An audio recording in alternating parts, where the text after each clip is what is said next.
በስመ አብ ወወልድ ወመንፈስ ቅዱስ አሐዱ አምላክ አሜን። አማን መነኑ ሰማይት ጣዕማ ለዘዓለም ወከአው ደሞሙ በእንተ እግዚአብሔር ወተአገሱ ሞተ መሪረ በእንተ መንግሥተ ሰማያት። ሰማዕታት የዚህን ዓለም ጣዕም ናቁ።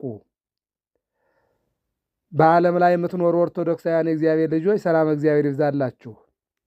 ዛሬ የካቲት 29 ቀን ቅዱሳት አንስት እግዚአብሔርን ወደው ፈቅደው በሃይማኖታቸው ተጋድሎን አጽንተውና ጸንተው ሰማዕትነትን ከተቀበሉ ብዙ ቅዱሳት አንስት መካከል አንዷ ኢትዮጵያዊት ፍቅርተ ክርስቶስ ዕረፍቷ ነውና እሷን በተመለከተ አጭር መረጃ ለማስተላለፍ እሞክራለሁ። እግዚአብሔር አምላክ ከሁላችን ጋር ይሁን። ቅድስት ፍቅርተ ክርስቶስ ኢትዮጵያዊት ፍቅርተ ክርስቶስ እመሙዝ አማን መነኑ ሰማዕት ጣዕማ ለዘዓለም። ፍቅርተ ክርስቶስን አስቧት፣ እንደ ሥራዋም ክፈሏት። አማላጅነቷ፣ ተራዳይነቷ፣ ጽናቷ በልባችሁ ይደር። ሮሜ 16:1 የትውልድ ቦታዋ በደራ ፎገራ አንበሳሜ በተባለው ቦታ ሲሆን አባቷ ላባ ሲባል እናት ደግሞ ወንጌላዊ ሲባላሉ። የተወለደችበት ቀን ወይም ዕለት ታኅሳስ 29 ቀን በጌታ የልደት ቀን ነው። የተወለደችው በብስራተ መልአክ ነው። የተወለደችው በቅዱስ ገብርኤል አብሳሪነት ነው። በተወለደች ጊዜ ወዲያውኑ እንደ ጻድቁ አቡነ ገብረ መንፈስ ቅዱስ በእግሯ ቆማ ምስጋና አቅርባለች። ምስጋናዋም ስብሐት ለአብ ስብሐት ለወልድ ስብሐት ለመንፈስ ቅዱስ፣ ስብሐት ለአብ ስብሐት ለወልድ ስብሐት ለመንፈስ ቅዱስ እያለች በማህያዊ ቸርነት ከጨለማ ወደ ብርሃን ከጠባብ ዓለም ወደ ሰፊው ዓለም ላመጣኸኝ ለአብ ምስጋና ይገባል፣ ለወልድ ምስጋና ይገባል፣ ለመንፈስ ቅዱስ ምስጋና ይገባል ብላ አመሰገነች። ስመ ክርስትናዋ ማርያም ጸዳል ተባለች። ፍቅርተ ክርስቶስ የምንኩስና ስም ነው። ዕድሜዋ ለትምህርት እንደደረሰ አንድ የተላከ ደገኛ መነኩሴ ወደ ፍቅርተ ክርስቶስ ሄዶ የዳዊትን መዝሙር የብሉይ የአዲስ መጻሕፍትን የቤተ ክርስቲያን ስርዓተ አስተምሮ ጥንቅቅ አርጋ ተከታትላ እንድታውቅ አድርጎ በአብነት አስተምሯታል። ቅድስት ፍቅር የነበረችበት ወይም በነበረችበት ዘመን ንጉሡ አጼ ሱስንዮስ ሁለት ባህሪ የሚለውን የረከሰ የሰይጣን ተልኮ የሮማውያንን ሃይማኖት የሀገራችን ሕዝብ ሁሉ እንዲቀበል እንዲያምኑና እንዲያመልኩ በማወጁ ምክንያት በሀገራችን ውስጥ ከፍተኛ የሆነ የሃይማኖት ግጭት ስለተቀሰቀሰ ከ8,010 ወይም ደግሞ ከ8,000 በላይ ክርስቲያኖች በግፍ ተገደሉ፣ ተጨፍጭፈዋል፣ አልቀዋል። በዚህን ሰዓት ነው ቅድስት ፍቅርተ ክርስቶስ ከነ አቡነ ስምዖንና ከሌሎችም ቅዱሳትና ቅዱሳን ጋር ተሰልፋ ሰማዕትነት ተቀብላ ለሃይማኖት ምስክር ሆናለች። ቅድስት ፍቅርተ ክርስቶስ በድንግልና ጸንታ ክርስቶስን ማገልገል ብትፈልግምና የፈለገች ብትሆንም ዘመዶቿ ግን ያለ ፍላጎቷና ያለ እርሷ ፈቃድ ዘራ ክርስቶስ የተባለ አገረ ገዥ አጋቧት ይላል ታሪኳ። በጫጉላ እንደ ገብረ ክርስቶስ ያለ ፍላጎቱ ሚስት ሲያገባ ሙሽራይቱን እኔ ክርስቶስ ሙሽራ እንጂ አንቺ የለሁም ብሎ አጽናንቷት በጫጉላ ትቷት እንደሄደ ይቺ ፍቅርተ ክርስቶስ ደግሞ ወንድሜ ወይ እግዚአብሔርን ደስ የሚያሰኘውን ነገር ልንገርህ ስማኝ፣ ለመስማትስ ፈቃደኛ ነው ሆይ ብላ ጠየቀችው ይላል።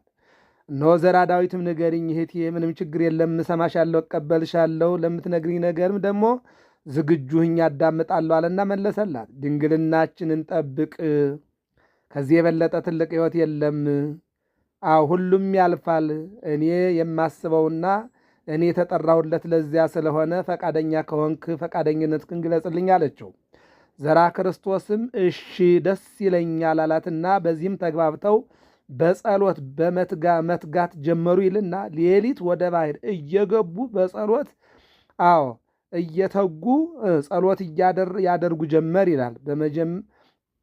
ጸሎት ያደርጉ ነበረ ይላል። በመጨረሻም እሷ በአባ ማርቆስ እጅ ምንኩስና ተቀበለች። ባሏም ድንግልናውን እንደጠበቀ በሰማዕትነት አረፈ። 7 አክሊላትም ለጽናቱና ለአገልግሎቱ ለብርታቱ ለድንግልናው ወርደውለታል ይላል። አፄ ሱስንዮስ ለፖለቲካዊ ጥቅም ብሎ የአረብ የሮማውያንን ሃይማኖት በሀገራችን ላይ እንዳወጀ ሊቀ ጳጳሱ አቡነ ስምዖን ሰምተው ካህናትንና ክርስቲያን ልጆቻቸውን አነሳስተው እያስተማሩና እያጠነከሩ እያሉ በጦር ተወግተው በሰማዕትነት አረፉ። ከማረፋቸው በፊት ግን እነ ቅድስት ፍቅርተ ክርስቶስን፣ ቅድስት ወለተ ጴጥሮስን፣ ቅድስት አካለ ክርስቶስን፣ ቅድስት እመወተትንና ሌሎቹንም ቅዱሳት አንስት አነሳስተው ሄደው መከሩት። ተው ተመለስ፣ የሰው ሀገር ሃይማኖት ለእኛ አይሆንምና ይቅርብህ እያሉ መከሩት። እርሱ ግን ሊሰማቸው አልቻለም፣ እምቢ አላቸው ይላል። ንጉሡ ግን ከፍተኛ ፖለቲካዊ ጥቅም እንደሚያገኝ ሮማውያን ቃል ስለገቡለት የቅዱሳን አባቶችና የቅዱሳት አንስትን ምክር ሊሰማ አልቻለም፣ እምቢ አለ። ይልቁንም የቅድስት ፍቅርተ ክርስቶስን ጽናት፣ ሃይማኖት፣ ዕውቀት ስላየ ስጋዋን እየተቆራረጠ እንደ ቅዱስ ጊዮርጊስ እንዲወድቅ ወደ መሬት እንዲያሰቃዩት ትእዛዝ ሰጠ። አሰቃዩት። መጨረሻ ላይ ግን በሰይፍ አንገቷን አስቆርጠዋት የካቲት 29 ቀን በሰማዕትነት አርፋለች። ቅድስት ፍቅርተ ክርስቶስን ቅዱስ ሚካኤል በገነት በሲኦል እያዘዋወረ 14 ቀን አስጎበኛት፣ በኢየሩሳሌም አስቀመጣት። ከዚህ በኋላ ነፍስና ስጋዋን እግዚአብሔር መልሶ ወደዚህ ዓለም መጣ። እየተዘዋወረች የመሰረተቻቸውና ይልቁንም ደግሞ ወንድና ሴት የተለየባቸው ገዳማትን መስርታለች። አባቶች የመሰረቷቸውን በማጽናት በራሷም ደግሞ በእግዚአብሔር ፈቃደኝነት የተሰጣትን ደግሞ እያጸናች ብዙ ተጉዛለች። በዚህም አንዱ የሚባለው በምናኔ የተወስና ራማ ቅድስት ኪዳነ ምሕረትን አቅንታለች። የሴቶችና የወንዶችን ገዳም ለይታለች የሚል ታሪክም በገድሏ ላይ ተቀምጧል ማለት ነው። ሌላው አሁን እሷ ደግሞ የሚታይላት መታሰቢያዋ ያለበት ቦታ ስትደርስ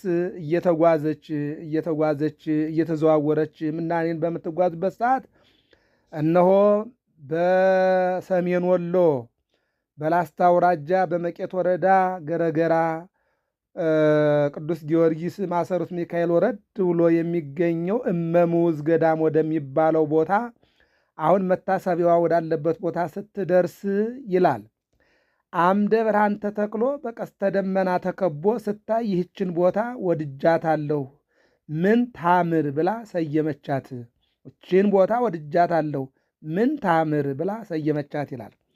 በቦታዋ ላይም በመድኃኔ ዓለም ትእዛዝ የቅድስት ኪዳነ ምሕረት ቤተ ክርስቲያን በአንድ ቀን ሰርታለች ይላል። እናታችን ቅድስት ፍቅርተ ክርስቶስ የሰራቻት ቤተ ክርስቲያን በስሚዛ ይልቁንም ባይጥ ሐረግና በእንጨት በነጠላ ማገር አድርጋ የግድግዳ ቤተ መቅደስ በአንድ ቀን ሰርታለች። በታኅሳስ 16 ቀን በዕለተ እሑድ አስቀድሳለች። ቅዱስ ሩፋኤል በክንፋቸው አፈር አምጥተው ከቦታው ከኢየሩሳሌም ላይ ቀላቅለውበታል። ጌታችን ኢየሱስ ክርስቶስ ከድንግል ማርያም ጋር ተገልጠውላት ቦታውን ባርከውላታል። ቤተ ክርስቲያኗ እስከ ዕለተ ምጽአት እንደማትፈርስ ቃል ገብተውላታል። ይህችም ቤተ ክርስቲያን ጌታችን መድኃኒታችን ኢየሱስ ክርስቶስ ለቅድስት ፍቅርተ ክርስቶስ ቃል ኪዳን ሊሰጥ በመጣ ጊዜ በአራቱም አቅጣጫ ዘንበል ብላ ሰግዳለች።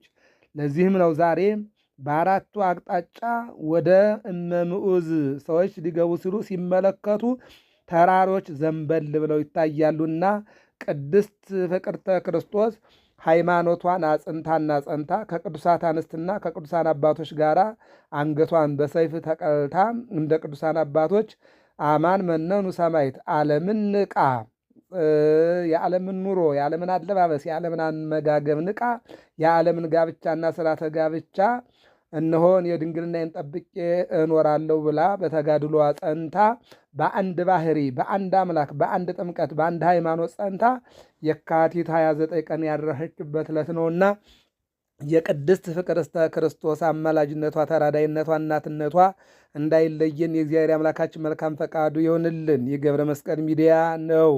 ሰብስክራይብ፣ ላይክ፣ ሼር አድርጉ። ዛሬ ደግሞ እነሆ ሦስተኛ እሑድ ምኩራብ ነውና የምኩራብ አገልግሎት ይለቀቃል። ሁለቱንም ተከታትላችሁ አዳምጡ። እግዚአብሔር አምላክ ሁላችንንም እንዲባርከን መልካም ፈቃዱ ይሆንልን።